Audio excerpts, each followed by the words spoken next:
welcome to episode 61 of Anime and Us. I'm TJ. And I'm Sean. And this is a review show that reviews anime from A to Z. Sort of. Alright guys, so last episode I picked, because I had to pick, Attack on Titan. I've seen the first season and a half, and then we watched all 3 seasons for this. So the first season and a half I had to rewatch. But I enjoyed it.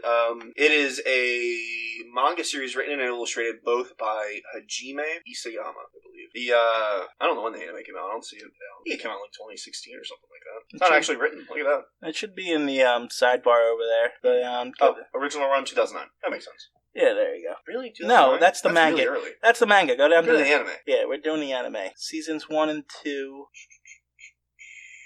I don't really April 7th, 2013. 2013. That makes more sense. That makes a lot more sense. Yeah, the manga came out in 2009. Yeah. So, it's 3 seasons, and each season has its own, like, big plot and everything. So I'm not quite sure how we should do this one. How about you start with a premise? Humanity is stuck behind walls. These big circle walls. Think Israel, right? Except there's one big wall surrounding them, and then there's 2 other walls surround, like you're falling back behind another wall. So there's 3 barriers. Each has its own name. Yeah, Maria, and then 2 others. And who that knows? Rose. So Maria, Rose, and then the other one. I don't remember that one. It's like Sienna or something like that. Yeah, I think it is. Anyway, so humanity's stuck behind these walls, and they can actually get out of them. They have like doors they can open up that go up and down, and they can go in and out, but they really don't. The only people that do it are one of the 3 military branches. So there's the military police, there's the scouts, they're the ones that go outside. Military police just kind of guard the Capitol and investigate stuff. And then there's the other one that guard the walls. Right. I forget their name. So if anyone's attacking the wall for any reason or whatever, they take care of it. They're really just glorified guards. They don't do shit. Well, the police are glorified guards. They just pretty much patrol the streets. Yeah. And then the guard ones for the walls are a little lower than that, but they're still glorified police. They're glorified police until, things start happening. Yeah. And which happens in the first episode. And then the scouts are the ones that take most of the risks. Yeah, they're the ones going outside the wall, and 90% of them get decimated every time they go out. And they're hated for some reason. Well, they're hated because they're constantly doing these missions, and I think you're on like the 56th or 55th mission when the anime starts. And each mission, almost everyone dies, and they get almost no intel. So all these people are dying, all these family and loved ones are dying, and for nothing. But they keep doing it. So it kind of makes sense as to why there'd be some animosity there between the public. Yeah, but even the other branches of the military hate them. Well, they think they're better than everyone else because they're trying to do something, whereas the other 2 branches are just sitting on their ass doing jack shit. I guess. Playing poker and getting drunk, which they show multiple times. You didn't even get into the point of the show yet. I'm trying to, but you're asking questions, and so I'm explaining things. So they're stuck behind these walls, and they don't really know why, but they know it's to protect them from Titans. There's these Titans that range from, I think, 3 or 4 meters to 80 meters or something like that. Right. There's an upper limit where they're like the size of like a 5-story building. They don't really get much taller than that until the anime starts. Right. And then they're like, oh my god, that one's the biggest one I've seen. You know what I mean? They're creepy human-looking things with that smile. Yeah. They're really creepy. Yeah, I mean, that's kind of the point. Yeah, but still. They explain a bunch of things throughout, like, you don't know what the reason for being is, you find out much later on. The scouts do figure some things out before any of that. Like, they eat people, and that's their reason for living, but they don't need it for sustenance, so when they get full, they throw it up, and then they just continue eating. Yeah. So, I mean, they heal. The only way to kill them is to take their swords and to cut them in the back of the neck to sever their brain stem. Yeah, I guess. So they can't, I think that's what it was. So they can't, their healing comes from their brain, I think. So if it's severed, it can't heal. Maybe it's not from their brain, because their heads have been knocked off before. Yeah, but maybe the healing comes from that specific part back there on the neck. No, it was explained that when they cut off their heads and stuff like that, they can regrow their head. They can push down the regenerative. Well, that's for the human Titans. Oh, which we're going to get to in a bit. But even for the regular Titans that people can't transform into, but they usually die when they cut. They usually do, but they said that they can grow back. Oh, I didn't catch. It's not something that's really shown in the anime, but they said it in one of the episodes. It's one of the first season episodes, so I've seen it 3 times now. So the show opens up with 2 new Titans, this gargantuan one and this armored one that they've never seen before, and they break the wall. Yeah. And let all the little Titans in. Let all the little Titans in and decimates the biggest area of the city, forcing everybody to go back into a lower area of the city as refugees, causing this shortage of supplies and stuff like that. There's not enough land to feed everyone. They even go into a little bit in one of the episodes, I think it was the 2nd season, maybe a different season, I don't remember, of how they had to genocide some of the people. Yeah, there was too many people, so they just couldn't feed them. They took like 80% of them or some crazy number, and covered it up by saying these are enlisted, or what is it when you draft it into the military to go try and take back the wall, and all of them practically Which could died. also be another reason as to why people hate the Scouts, because they didn't really say it, but like the Scouts are the only ones that do that kind of stuff. Yeah, but so if they're in the military, they're in the Scouts if they're doing that. Yeah, it was all propaganda though. Yeah, and they said that like the military had to keep a lid on it, otherwise humanity would have suffered greatly. Revolted, yeah. So I mean, you said you didn't know how to tackle this, so let's tackle it one season at a time. All right. So the first season, in the first episode, the wall gets broken by the Colossal Titan and the Armored Titan, and the main characters are kids. They're probably, I think they're like 10 or 12 or something like that, because there's a 3 or 5 year time skip after the first couple episodes. Yep. And they're like upper teen time at that area. Well, they're essentially running away. The main character, what's his name? I don't remember. Mikasa's the girl. Aaron's the boy. Oh, Aaron. He sees his mom eaten by a Titan. Mm-hmm. And his dad is off on work. And Mikasa is sort of like an adopted sister. Yeah, because she was kidnapped and he... Because she's part Asian and some people wanted to... Yeah, because there's no different races anymore or anything like that. So the very few there are, some perverts out there want to buy them. Yeah, and then she was saved by Aaron, essentially. Who which is came in and that murdered. That was a cool little arc. Like, I remember first watching that little arc where they go to Mikasa's backstory, and I'm like, I don't want to watch this. Who gives a shit? And then, like, halfway through their episode, you see the guys come in and kill her father, and then start, like, it just went really well. Like, I enjoyed it. Yeah, it was pretty dark. Yeah, it was fairly dark. The whole show's freaking dark. Speaking of that, I really enjoy the dread they show in people's faces during certain times, because like they haven't seen these horrible things yet, and then they see someone being eaten, and the way they draw the dread and the horror, I really like that. So in that backstory, they build up Aaron as this pretty deranged character, and Mikasa too, and then they ended up killing the captors. Yeah, but then throughout the rest of the show, Aaron's a fucking crybaby. Yeah, he's a bit of a crybaby. Which, you know what? It kind of makes sense when you have that much passion and anger inside you. Yeah. And you don't have a way to let it out, especially as a young kid. But it's even doubly annoying when he switched from crybaby to overly angry. He has 2 modes, and it's so fucking annoying. He sort of finds a little bit of, like, depressed peace towards the end. Towards the end, but we're talking about the first season. Yeah. And then Mikasa... she's just overbearing as hell. She just wants to protect him. And, like, there's a couple jokes in the first and second season, mainly the first, of, like, her protecting him a lot, and someone will walk by and be like, Jesus Christ, relax, we know you're in love with him. Right. And she blushes a little bit, but that's it for their love story. Yeah. For the most part, she really just wants to protect him because he saved her. And he doesn't seem to be interested in her in the least. He doesn't seem to even recognize he gets pissed off when she helps him. Which is fairly typical of an anime male protagonist. I actually understand his point of view. Yes, he's not there to he's there to kill. Not only that, but she is overbearing as hell, and it's like, I can do things on my own. Jesus Christ. But childhood trauma. No, Mom and Dad were murdered in front of you, and this is the one person that was there to save you. But the show defines these characters by those traits. Yes, they are. And they're nothing else, really. Yeah, she's not much. Besides that, she's really, really good at fighting. And I really did not like the first half of the first season.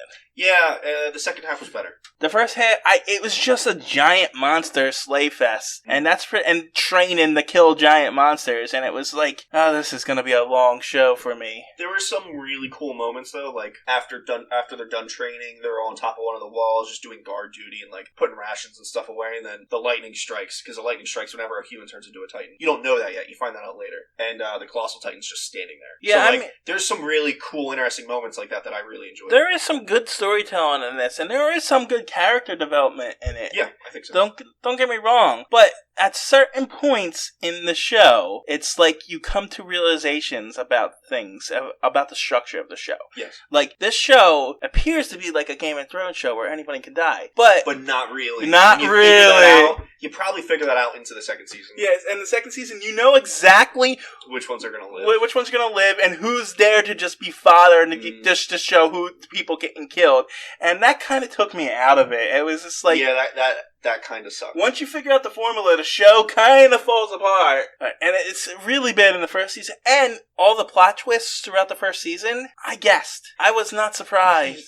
So, like, the big plot twist in the first season is who's the female Titan. Right. But it's so easy to figure it out because the haircut's the same as the human form of her. Well, even it was just ridiculously easy to figure out. It was definitely easy to figure out it was her, and then it was ridiculously not just because of the look, but because she was the only one that chose to not go as a scout. She was the only one still that was missing from that original group of cadets that went in there, and it's not the only one. There's one or two others. One of the guys went to the military police, and you don't see him again until the third season. He's just not fucking there. I don't remember him. I forget his name. He's part of the charge in the last season, and something hits him and takes his face off. We'll talk about it when we get to the third arc, but he's part of that group. Right. What was I saying? Right, but I did not like the predictability. Very predictable, yes. And I didn't like the giant monster slaying part of it. And the characters were very one-note kind of characters. It's like Armin's the smart one, but he's always weak. Yeah. And now there is some development for some of these characters much later on into the second or third season. I don't understand. But it's a very slow build. I don't understand why this show was so popular when the first season came out. But then again, I do get it because of the killing factor and everything else and the giant creepy monsters. It looks good. I get why people see it, but it's not that great from a storytelling and technical standard. What I think a lot of people enjoy from it is finding out people's motivations. So, Annie's the female Titan, and you figure that out really early. Really fucking early. Now, the show doesn't tell you that until much later on, but you figure it out. Yeah, but what's her motivation for destroying humanity? Yeah, but I get That's what I think a lot of people enjoy. But then, at the same time, now we're going through, 13 episodes of this supposed mystery that everyone else has figured out? Yeah. And it's just like, come on, just get to the point here. Mm-hmm. And it's... Well, it's also 13 episodes that they're building towards that, but there's other things in between, like Aaron training in his Titan form and figuring out how to use it and all that. Right, but yeah, I mean, there are other things interesting that keep you wanting to watch it. It got very shonen-y. Oh, yeah. Very shonen-y in the first season, and it was just like, it was really hard for me to get past it. I mean, the only thing that really kept me involved was the mysteries behind everything. But people's motivations, figure out what they're doing. But even then, I figured out the whole third season plot twist in the first season. And I was like, I already know where this is going. There was only 2 plot twists that I did not get. Which ones? I didn't actually get who the Armored Titan and the Colossus Titan was. That reveal was one of my favorite reveals I've ever had. That was just so well done. The second season's probably my favorite season because it's short. First of all, it's only 12 episodes, and it's just one straight storyline with the Colossal Titan and the Armored Titan and their motivations, and the 2 girls. And you find out the one girl is actually the true heir because you find out the king's a puppet king, and the merchants, and then you find out she's a princess. And she's in charge, and then Krista. She's one of the scouts. And then there's her girlfriend, because let's be real, that's what it was. Yeah. I mean, I don't know if Krista necessarily wanted it to be a girlfriend, but Ymir definitely wanted it. You even find that out later on with the letter and all that. But yeah, and we're skipping. We're skipping all. Yeah, we didn't even first season. We didn't stick to any of it, but I really did like the second season. There was a lot of I truly enjoyed that too. It was a lot of plot twists that I didn't get, and there was just solid storytelling because it wasn't really focused on the inside of the city. It was more focused on the outside of the season. Yeah. We got a task. We want to figure this out or get this done. And I actually wanted to watch it after that. Whereas the first season I was kind of dragging, and then you find out at the end of the first season that there's Titans in the walls, and I was like, okay, there's something there. Yeah, after the credits, I think it was, right? Yeah. A piece of the wall just breaks off and you see a Titan face inside of it. That was pretty cool. Right. So it was... Which also doesn't make sense. No. Because it doesn't make sense at all. No. Because Titans in the wall makes plenty of sense, but not the Titan they showed you. They showed you a live Titan. Uh-huh. Now, later on, you figure out that the wall's built with the armor ability, but the armor ability turns you to pretty much stone. Crystallized type stone type thing. Whatever it is. But the Titan inside the wall they show you is not that. He doesn't have that crystallization on him. So, what the f***? That doesn't make any sense. Unless they trap them inside with the crystallization. Yeah, it just would have been better if they had explained that. Well, the whole plot line where they're revealing all the secrets, none of it really makes any fucking sense. What do you mean? Like the godlike figure that gets transported through the bloodline. The bloodline of the king. Every new person that becomes the head of the family and gets that power is overbeared by the original person that wanted to end war. So now if they want to leave before they took took over that power, if they want to pursue, leaving the walls and everything, the second they take that power back, they don't want to do it anymore because their impression, their will was overpowered by his. So, I mean, everything up until that point is explained by, like, scientific stuff, and then we go into... Even then, it's a little bit explained because it's a certain Titan power that gets passed on. So if you're a Titan and you eat someone, you gain their power. So gaining that power now turns you into him since it's that power. I guess, but that's the only time that happens, where it seemed like towards the end they were kind of hinting that powers can be transferred. Yeah. But that one's the only one that can't. It's a little mystical jump. It can, but it can only be transferred inside the royal family. Right, which is a weird one. So, I don't know. It got a little convoluted towards... Oh, you know what? That one and Aaron's ability. Although Aaron's ability to, the coordination Titan ability. Yeah, the coordinator. He can use it, but he's not a royal bloodline, so he can't use it to its full effect. He has to touch a royal that's, I believe, either in Titan form. We don't know if he can do it while they're in human form. Right. And if he's touching them, then he... Because he accidentally hit the Titan who ate his mother, who happened to be... his father's original wife. Right. And then there's this whole time travel thing. The timeline crap gets me a little bit. Like, I don't enjoy flashbacks a whole lot. Like, when Aaron's father was taken up on the wall, he was like, and this guy helped him, the guard. He says his name is Eren Yeager, and he had memories of Mikasa and...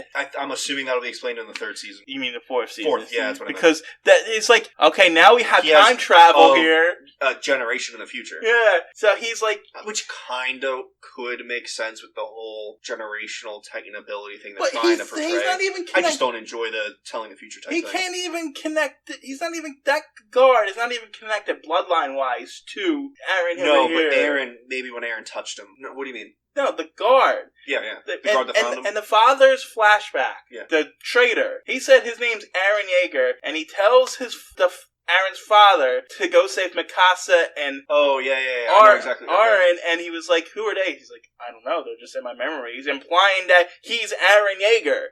He had the coordination ability because Eren ate his father. That's how Eren got it. His father turned him into a Titan and then he ate his father. Yeah, no, I got it. And he ate that guy. That makes sense. But for that guy to have those memories... Future memories that haven't happened yet. Yeah, I'm assuming it'll be explained in the first season. That makes no sense to me. Yeah, it does. From this point, it doesn't. It really doesn't. It's like the timelines... Now you're throwing time travel at me, and it's like, what the hell is going on? Yeah, the same thing happened to me when I saw that. I'm like, what? Like, they should have explained that in the third season, if you're going to show that. You're just confusing people. So, yeah, But back to this, before we go any farther, the reveal of who the Colossal Titan and the Armored Titan is. In the second season. Oh, yeah, it was so good. It was good. They're all just packing up and leaving, and... even before that, though. I like the reveal where they're up on the tower, and they're being surrounded by these Titans. And it wasn't the main characters, the side characters.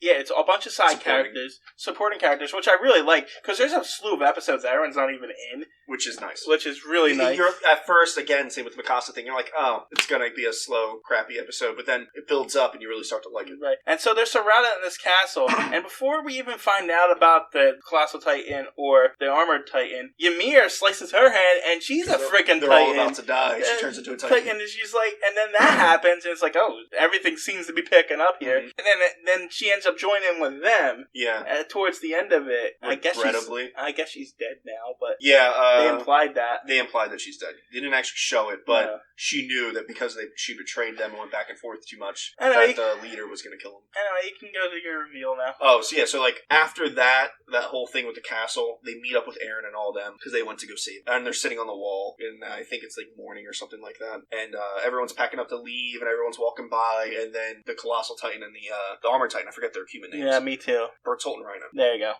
They're just, like, everyone's walking away, and the scene's done so well because you're not focusing on them. You're focusing on everyone leaving because they're talking, they're having their own conversations. And then just out of nowhere, Bertolt and Reina go, yeah, I'm the Armored Titan, he's the Colossal Titan. We need to leave. Let's go talk. And Eren's like, what? Just really well done. I loved it. Well, just out of left field. Didn't expect it. Well, it was explained that they had figured out that they were... Yes. Strong suspicion. And strong suspicion, and Eren was giving them a chance to prove that they weren't. Mm-hmm. And they were like, no, this is who we are. They explained that throughout the episode after that moment. So and you didn't know. So, and one of them, I forget which one it is, the blonde hair one. Reina. He's kind of insane. He's like, he thinks he's his memory's fucked. His memory's all fucked up. Personality's jacked. Because he's literally at sometimes thinks he is a soldier, and he is, and he's one of them, and they're brothers. Yeah, and then he slips in and out of it, and then Bertolt's like in his right mind, and he's like, "This is not good." And it's like he falls in love with Carissa, and there's certain points where he's like, "Yeah, Rhaina does. We could marry." Oh, Rhaina, yeah. So he's like, "Yeah, we should get married. You think that could happen?" And Aaron's like, "What the fuck is wrong with you?" And then, like, you're an enemy. And then his partner Bertol is just like, he's very quiet because he has no idea what to do with this guy. Yeah, he knows he's fucked in the head, but he's super loyal. And what's even better about this reveal and everything else is that these two were like the big brothers of the group throughout the whole thing. Yeah, everyone looks to them. Everyone looked at them for leadership. They helped them and everything else. And Rhaina, his memory's so jacked that there was a point in that little fort castle where they were being attacked by Titans, where there was like a 3 or 4 meter Titan that bit his arm, and then they killed him, right? They pushed him out the window and he died. But then he's like talking to them like, "Oh man, I really thought that was it. Yeah. I really thought I was gonna die. I thought I was gonna die here." And in the background you can see the other one, Bertolt or Rhaina, I can't remember their different names. It's just kind of looking at him like, "What? You wouldn't have died." And you know what I mean? Like, that wouldn't have happened. You would have just turned into a Titan. I mean, even in the first season though, they were planting seeds of this, because when the female Titan was killing essentially all the scouts, she encountered Rhaina, Aaron, and one other guy. Mm-hmm. And she kind of grabbed Rhaina and crushed him. And you thought he was dead there. And then he just explodes out of his hand. It's like, this guy is actually kind of badass for some reason. And even Aaron was even like saying, "Man, I forgot how badass he actually was." Mm-hmm. So it was, but you sort of forget because he's just a dependable guy. And then you realize later that he was actually in that grass so they can pass along information. Yes. Yeah, there's a couple things like that are done throughout. Right. And like there was a death really early in the season. One of their Marco's death, which so in the show you just come across him. Yeah, he's just dead. No one saw him die. Was it Bertolt or Rhaina? It was the armor Titan that came across him and saw him. And this goes to him being crazy. Mm-hmm. He doesn't know how he died. He's like, "Oh, I can't. How'd you die? What happened? Yeah, I'll never know." No. It wasn't Bertolt that came across him. It was, what was his name? The jackass who really came into his own as a cadet, who didn't want to be a cadet at the beginning. The antagonist. Okay. I know what you're talking about. I think his name. I want to say Jean, but I don't think it was. Was it Jean? Yeah, I think it was Jean. Jean. Well, anyway, he was joining. He was trying to become a military police, and throughout bonding and Aaron's speeches and stuff, he actually ended up doing the scouts. He's still a dick throughout the whole season. Yeah. But he's actually one of the strongest characters in the not as far as strength. Yeah, but not like as Mikasa strong, but still still gets shit done. What I mean is one of the strongestly built personalities. Story-wise, he's one of the strongest characters in it. And he comes across Marco, who was his best friend, and he was like, it was like, well, who did this to you? And he come to find out it was Bertolt, Rhaina, and Anne. And Annie was the female Titan who, like, Bertolt, and because Rhino's crazy, he was like, he accidentally reveals himself to, not because he was talking to Bertolt on the roof, and accidentally Marco, he revealed it to Marco, who just happened to be there. And he was like, "What?" And then they fed him to a Titan. And then, as they're watching him die, Rhaina's like, "Why is Marco dying?" And another subplot, they took Marco's gear off, and that's how they killed 2 of the captured Titans. Yeah, Anne took his gear, and that's why his gear was missing. So it was all laid out right in the beginning, which I really appreciated story-wise. Nice. So she took his thing, and so that... For like a season and a half, 2 seasons, we knew that these 2 Titans that were captured had died, and we didn't know who did it. Right, and she got away with it because she had someone else's gear, and it wasn't used on it. And on inspection, her gear wasn't used. Yeah, it was Marco's gear. So that second season and all those plot reveals were really, really strong. Yeah. And I really liked it, which was better, which really kept me involved in it rather than the first season where it was like, okay, now they gotta fight the Titan, even though they know who she is, and then they end up winning at the end. It was really shown in the first season. Well, the one thing that disappointed me a lot is once they captured Annie, that was it. She never came up again. Now, I'm assuming she'll come up in the 4th season. Well, because she's frozen now. Yeah, so they captured her and then she crystallized her body into the armor Titan ability thing. So but it's just done. They have not come back to it at all. So Berto, the Colossal Titans, actually is in love with Annie, and that was a big thing. They tried to get him to lose his temper and stuff. Yeah, it worked one time, didn't work the second time. Right. So then we go into the third season, and I really liked the first half of the third season because they're not fighting Titans, they're fighting humans. Yeah, that was pretty cool. So, and it really became like new ODM gear. The ODM gear is how they fly around. Right, and they're using guns on them instead of swords, and it's designed to kill humans, and I really like the dynamic there and between the humans and everything else, because it got really and that went into Levi's backstory, who's like the super high class lieutenant of the scouts, the unkillable Levi, because everyone's the ultimate. He had main character plot armor. He had even though he's not a main character, he had plot armor. Yeah, but I'm assuming a lot of these characters. I'm hoping a lot of these characters are built up for the fourth season. Right. The only way a main characters die is if they're building it up beforehand to give them an epic death, like the captain throughout the whole. Oh, that was awesome though. I loved him dying. Yeah, him being injured and all the two different ways that he was injured, and then him actually dying and not being saved was cool and interesting. I hated it a little bit. Yeah, because he died. His death scene was good because he took a bunch of recruits, like new recruits. Oh, I see what you mean. Yeah, and convinced them literally just go and die. No, I didn't mind that part. No, that was great. I love that. They charged that, but now he's dying, and he's already had an arm been chopped off a couple episodes earlier. So he's got this hole in his gut, and his literal guts are spilling out. Right. So he's not dead yet. And then Armin takes out the Colossal Giant, or does he distracts the Colossal Giant, makes him weaken himself, so that Aaron can kill him. In so doing, he's got deep third, fourth degree burns. Yeah, he's almost dead. He's a crisp. So now they have to choose between if they're who to give it to, who they're going to save, and of course they save Armin because he has plot armor too. Yeah, it was just a convoluted choice. I really enjoyed the captain. What's his name? Erwin. I wish he had lived. I mean, and the characters were making good points. Why are we saving Armin? He's super smart and he's tactical. He doesn't have. So Armin doesn't have the hard choice inside him, except for the one time where he killed himself. In order to save everyone. But besides that, he has never shown that he could do that kind of thing. And whereas the captain Erwin does. Yeah, I mean, he's not a genius. He also says they all show a lot of times that he's selfish and his reasoning and everything else, but still, he's like the hope of the entire city. He is, but they also showed quite a few times beforehand that he trusts Armin. Yeah, but that doesn't make him a good replacement for him. No, he's not the replacement. He's not the captain. Yeah, I know that, but I see what you're saying. I can understand why Levi made that choice in that moment. I know. I probably wouldn't. I get the reason behind it. Levi wanted him to have his death, and that's a fine, it's a full story. I just didn't like that they put Armin in there to make a false choice to force emotion on the people at home when you knew he wasn't going to die. I didn't know that. I did. I was like, there was no way they were going to choose the captain. He did this epic death over here. And then Armin, of course, he's going to survive because he's one of the three main characters. If Erwin had lived, I think that would have been fine if they had given it to him instead. But since they didn't, I think could agree on this. I'd rather the choice not have been there, and I'd rather him had just died in the charge. Me too. And honestly, it would have been an even more impactful and devastating. That's a pretty just way to die.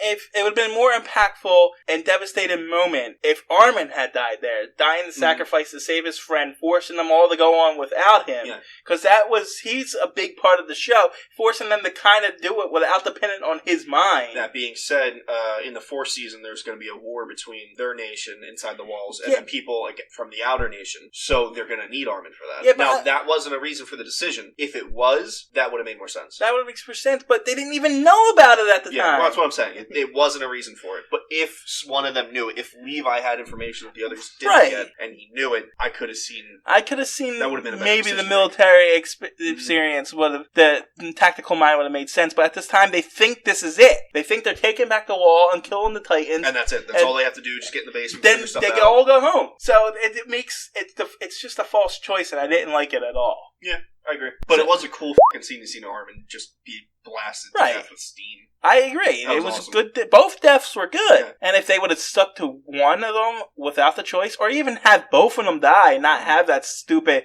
we have this rejuvenation thing that can bring one person back so we can actually kill one of our characters off here. They eat. Because with the injection, you just turn into a mindless Titan, so you have to eat someone with a Titan power. Right. So he ate the Colossal Titan and became him. They cut off the Colossal Titans. They turn them back they get him out of the Colossal Titan's shell, essentially. And they keep him from transforming, and he has to have a severe wound. Yeah. So if you cut a limb off, your body's focused on healing that limb and regrowing it, so it won't let you transform. Right. So and they cut off his arms and his legs, and then they feed him to Armin. Yeah, it was a good moment there. It's just I didn't like how it played out.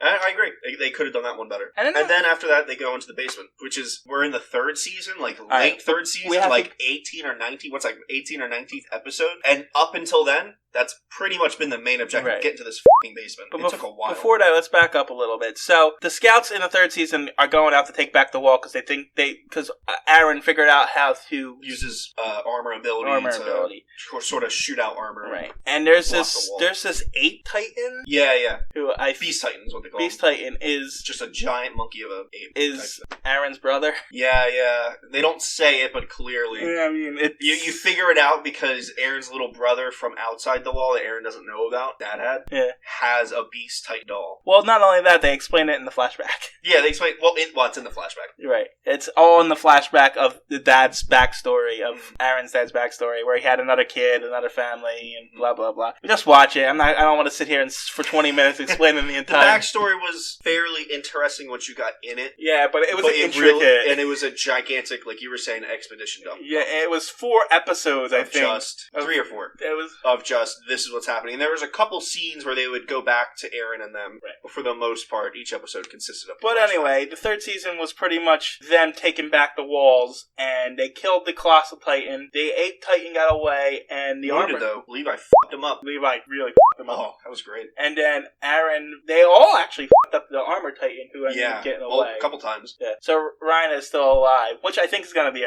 play a big part in maybe switching. And I think sides. Annie's going to be a big thing.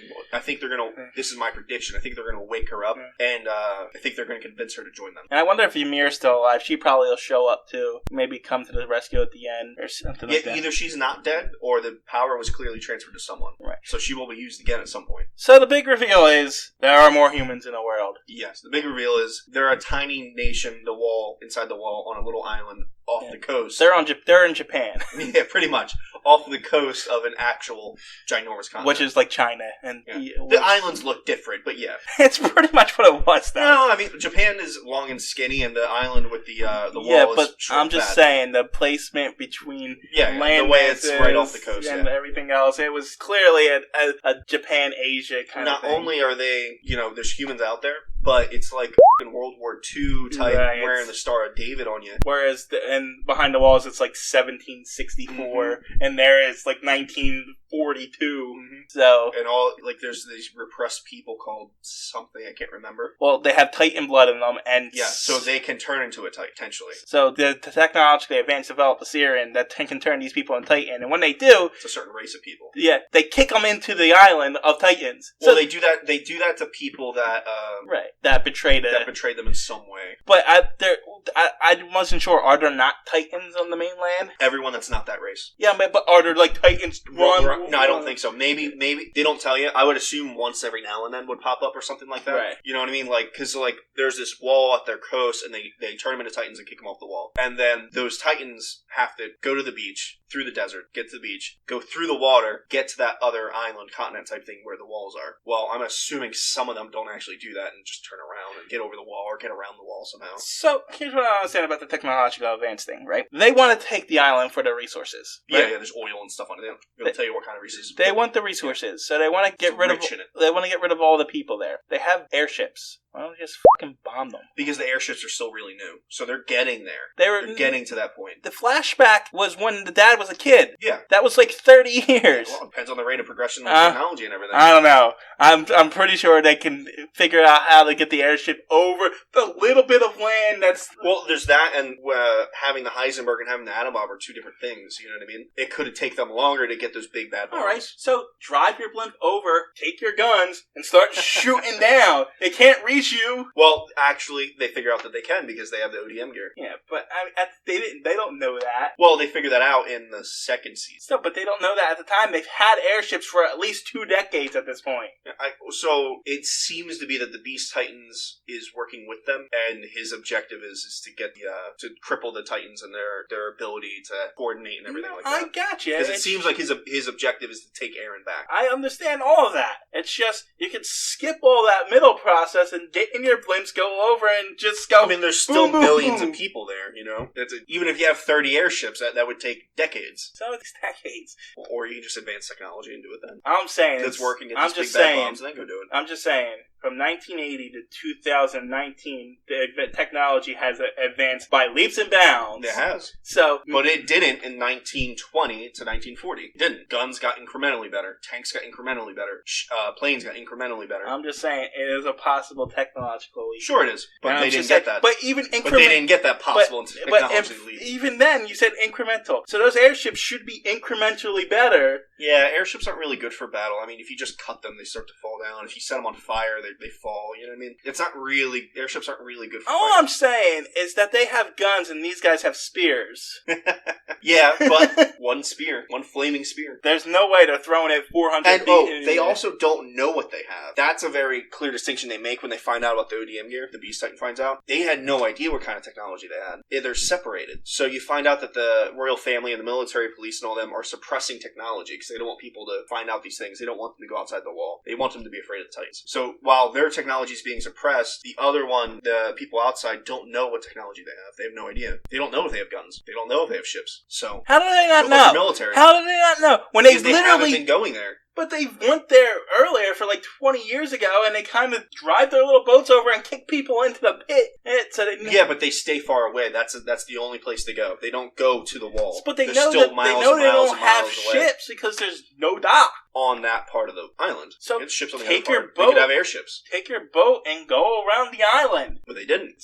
They would rather build their military up and go all at once. It makes no sense. It doesn't make sense to you. It makes sense to everyone else. No, anyway, that makes no sense. It does. You just don't agree with it. It does. You just don't agree with it. No. They didn't know what kind of technology they had, so build up your army and then go fight them. They've been building up their army, though. They have a military army. They didn't feel like it was strong enough. I don't feel like it is? I think it's lazy writing. That's what fine. I think it is. Anyway, so, yeah, that's it. Oh, and I called that, by the way, that there's more humans and stuff. Yeah, I mean, I figured there's and that... Didn't know exactly how it was going to play out. Yeah. It's interesting to see that they're repressed. You know what I mean? There's you go outside, you literally have to put that star on your arm. And I didn't really like the fact that, you know, the last episode, they come across one Titan, because they essentially kill every Titan on the island. Yeah, it seems like that. And then they come up and Eren realizes... What also seems like, at least to me, is that because the military's coming, they probably stopped sending Titans. Possibly. For whatever reason. And then... probably because they don't want to fight Titans when they get But now Eren recognizes the Titans as comrades after he's, like, murdered 30,000 of them and had his whole life was based on revenge and killing them all. His hair grew out and he's more depressed but still angry. It's just he knows he only has 5 or 8 years left to live, because once you get a Titan power, you have 13 years to live. The worst character development in this show. And it's so bad. And poor Mikasa doesn't get any character development. She doesn't. She gets 0. She's just the same throughout everything. All the side characters get really good plot development. Even Armin got some, at least. Yeah, but the main characters got so shafted, and it's a shame. Yeah, it is a shame. Alright, we've been talking about this for 43 minutes. It's got its faults. I really enjoyed it, and especially after the first season, I want to watch every episode. I want to click on the next one. I know the 4th season's coming out soon. Yes. Next year. Next year, fall or summer, something like that. And I do want to watch it. So. Yeah, I want to see the end of the story. I like seeing people's motivations and everything. Mm-hmm. So I enjoyed it a lot. Solid 7. That's what I was going to go with, the 7. I thought you were going 8. Nah. It's got more issues than 91 Days had, for sure. But I think that also happens when you start having big seasons. Yeah. But I definitely think this is better than 91 Days. I don't think so. Really? Mm-hmm. Huh. That's interesting. And there's very few times I like very short stories. Usually I like big, overarching, I want more. But 91 Days just did it for me. Okay. And I enjoy this a lot. Alright, so, not yet. Oh, what was before? Excel World and Azumanga Daioh. Oh, fucking Attack on Titan. Jesus Christ. I mean, Excel World wasn't terrible. It wasn't No, great. no. It was as average as it could get. This is what my remembering of it is. Right, no, it wasn't terrible. Uzumaki Daioh. Yeah, actually, we weren't hard on that one at all. We were like... I think we might have graded it for what it was. Yeah, we were like, this is not for us, but it wasn't bad for what it was. So, for a girl's anime, little girl's anime, this was actually pretty decent. So, I mean, yeah, obviously I'd rather watch Attack on Titan and Excel World over that again, but it wasn't... I'll tell you what, though, I'll probably never watch any of them again, but specifically Attack on Titan because of how much there is to watch. Right, but you know what I mean? If you had to watch again... If I had to, I'd enjoy it. Yeah, that's what... The first season I might fall asleep, you know what I mean? Like, if it's... I was like, oh, the first 3 episodes. I was like, come on. Yeah, they're very slow, for sure. Alright. We're gonna spin for B. Spin for B. Bodacious Space Pirates. Give it to me. Bikini Warriors. Wow, there's so many. Are you fucking... I was about to say... God, Battle Fair.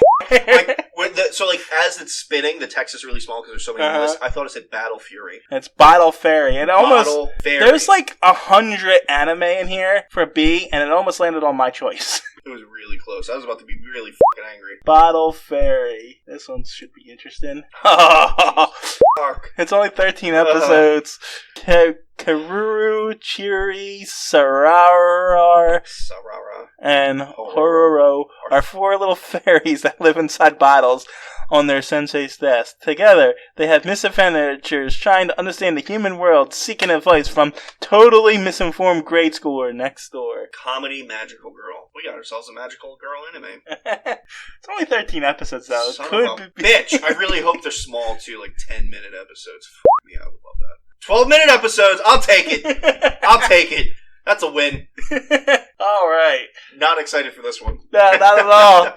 Right, that's the nature of the show, though. We're not fucking around with the 91 Days was a great pick compared to this one, for sure. We're not and the last 2 weeks was our choices, because I think I got the choice for it. Did you? Yeah, I got... Oh, yeah, right. And you got a pick, so we actually ended up choosing the animes. So, I mean, but we're not fucking around with this wheel. If it comes up something, that's what we're watching. We're watching it. So next week, Bottle Fairy. Bottle Fairy. Who knows? Maybe it'll be one of the more popular downloads because of Taramori Princess is still our highest downloaded episode ever. So until then, bye. See ya.